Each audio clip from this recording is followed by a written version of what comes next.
அஸ்ஸலாமு அலைக்கும். Welcome to taste of Thanjai. இன்றைக்கி நம்ம மக்ரோனி பாயாசம் எப்படி செய்கிறதுன்னு பார்க்கலாம்.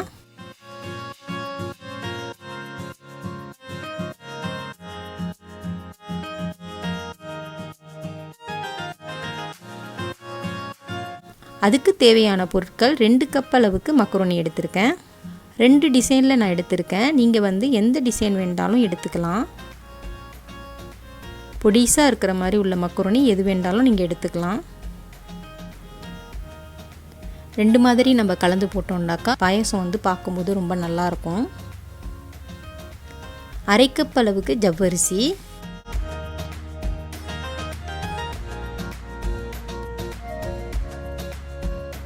1/2 கப் அளவுக்கு சீனி, 3 டேபிள் ஸ்பூன் அளவுக்கு நெய், 1/2 கப் அளவுக்கு கண்டென்ஸ் மில்க் எடுத்துக்கோங்க. நான் மில்க் மேட் எடுத்திருக்கேன். ஒரு சின்ன துண்டு பட்டை, ஒரு கைப்பிடி அளவுக்கு முந்திரி பருப்பு, 4 பீஸு ரம்பை இலை,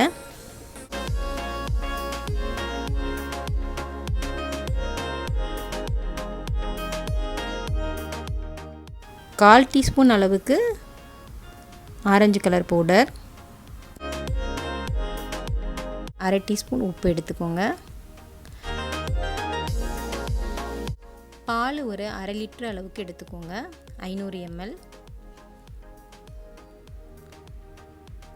தண்ணி 1/2 லிட்டர் அளவுக்கு எடுத்துக்கோங்க. மக்ரோனியை கழுவிட்டு நல்லா 1/2 மணி நேரத்துக்கு ஊற வச்சுக்கோங்க. ஜவ்வரிசி 10 நிமிஷம் ஊறினா போதும். அடுப்பை ஆன் பண்ணி மீடியம் ஃப்ளேமில் வச்சுக்கோங்க. இந்த மாதிரி ஒரு பெரிய சட்டி எடுத்துக்கோங்க.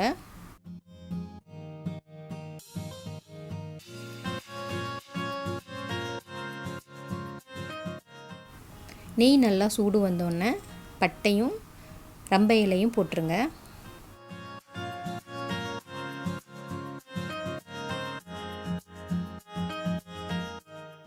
இப்போ நல்லா பொரிஞ்சிருச்சு. தண்ணி ஊற்றிடலாம்.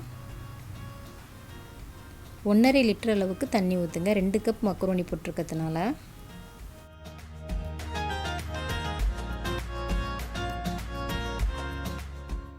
இப்போ எடுத்து வச்சுருக்க உப்பையும் போட்டுடலாம்.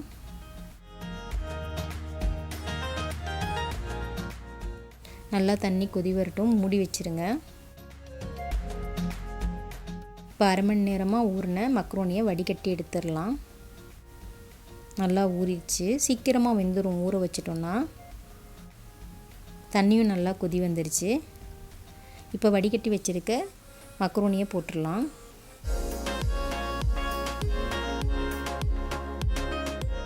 பத்துலேருந்து ஒரு 15 நிமிஷத்துக்கு நல்லா வேக வச்சுருங்க. அப்பப்போ கிண்டி விட்டு வெந்துருச்சான்னு பார்த்துக்கோங்க. ஊற வச்ச ஜவ்வரிசியும் வடிகட்டிடலாம். இப்போ 10 நிமிஷம் மேலே ஆயிடுச்சு. நல்லா முக்கால்வாசி வெந்துருச்சு. இப்போ வடிகட்டி வச்சுருக்க ஜவ்வரிசியையும் போட்டுடலாம்.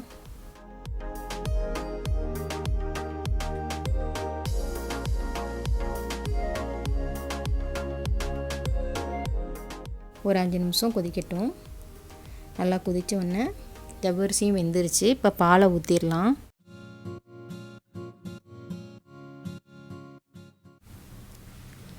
எடுத்து வச்சுருக்க ஆரஞ்சு கலர் பவுடரையும் இப்போ போட்டுடலாம். கலர் போடுறதுனால பார்க்குறதுக்கு கஞ்சி நல்லா மஞ்சள் கலராக அழகாக இருக்கும். நீங்கள் விரும்பினா போடலாம். கலர் போடாமல் செஞ்சாலும் நல்லா தான் இருக்கும். எல்லாமே நல்லா வெந்துருச்சு. இப்போ சீனியையும் போட்டுடலாம். 1/2 கப் அளவுக்கு சீனி போடுறேன். உங்கள் டேஸ்ட்டுக்கு தகுந்த மாதிரி நீங்கள் சீனி போட்டுக்கோங்க. கண்டென்ஸ் மில்க்கு ஒரு 1/2 கப் அளவுக்கு ஊற்றுறோம். அதுவும் போடுறதுனால ரொம்ப டேஸ்ட்டாக இருக்கும் சாப்பிட்றதுக்கு. இது 10 பேர் அளவுக்கு சாப்பிட்ற மாதிரி செஞ்சுருக்கேன். நீங்கள் கொஞ்சமாக செய்யணுன்னா இது 1 கப் அளவுக்கு மக்ரோனி எடுத்துக்கோங்க. இப்போ கஞ்சி ரெடி ஆகிடுச்சு. அடுப்பை ஆஃப் பண்ணிடுங்க.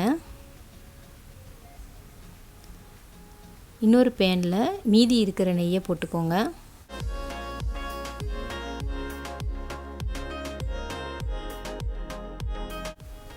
எடுத்து வச்சுருக்க முந்திரி பருப்பையும் நல்லா கோல்டன் ப்ரௌன் கலர் ஆகிற அளவுக்கு வறுத்துக்கோங்க. தீஞ்சி போயிடக்கூடாது.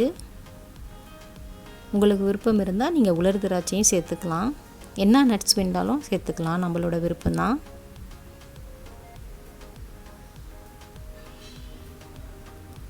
இப்போ நல்லா வறுத்துருச்சு. இதை இந்த பாயசத்துக்கு மேலே ஊற்றிடுவோம். நெய் மணக்க மணக்க மக்ரோனி பாயாசம் ரொம்ப சூப்பராக ரெடி ஆகிடுச்சு. ரொம்ப நல்லாயிருக்கும். நீங்களும் செஞ்சு பாருங்கள். இது எங்கள் வீட்டில் எல்லாருக்கும் ரொம்ப பிடிக்கும். ரொம்ப நல்லாயிருக்கும்.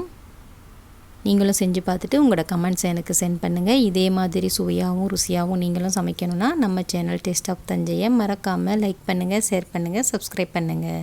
தேங்க்யூ ஃபார் வாட்சிங்.